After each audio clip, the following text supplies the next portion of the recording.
وعلى سيد المرسلين وعلى آله وصحبه أجمعين।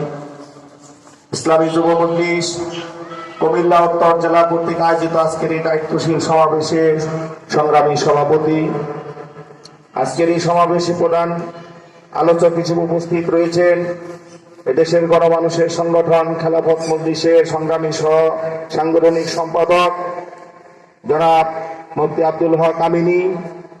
বিশেষ অতিথি হিসেবে উপস্থিত রয়েছেন খেলাফত মজলিস কুমিল্লা মহানগরের সংগ্রামী সভাপতি মাওলানা আব্দুল কাদের জামাল ভূঁইয়া সহ খেলাফত মজলিস যুব মজলিসের অত্র অঞ্চলের সংগ্রামী নেতৃবৃন্দ, সমবেত দায়িত্বশীল ভাইরা, আসসালামু আলাইকুম ওয়া রাহমাতুল্লাহ।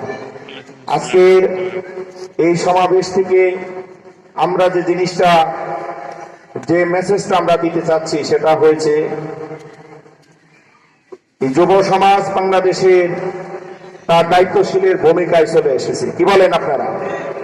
কারণ আমি বক্তব্যের শুরুতে বিগত জুলাই আগস্টের ছাত্র জনতার আন্দোলনে যে সমস্ত যুবক ছাত্র জনতারা বুকে রক্ত দিয়ে এই বাকশালী স্বৈরাচারী ফ্যাসিবাদী আওয়ামী শক্তির বিরুদ্ধে জীবন দিয়ে যারা আমাদেরকে মুক্ত করেছে, আমরা তাদের শহীদদের রুহের মাগফিরাত কামনা করছি এবং যারা আহত হয়েছে তাদেরকে আমরা শ্রদ্ধার সাথে স্মরণ করছি।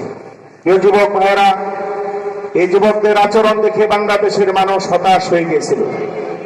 একটি জালেমের শাসন যখন 16 বছর দীর্ঘায়িত হয়, যখন জালেমের অত্যাচার জুলুম নির্যাতনে এদেশের জনগোষ্ঠী যখন অতিষ্ঠ হয়ে গিয়েছিল, মানুষের জানমালের নিরাপত্তা যেখানে অনিরাপদ হয়ে গিয়েছিল, তখন এদেশের যুবকদের ব্যাপারে মানুষ হতাশ হয়ে গিয়েছিল। কিন্তু যুবকদের যে সময়ে জেগে ওঠার কথা, ঠিক সঠিক সময়ে সেই ফ্যাসিবাদের বিরুদ্ধে বাংলাদেশের যুবকরা কিন্তু তাদের সত্যিকারের দায়িত্ব পালন করছে কিনা?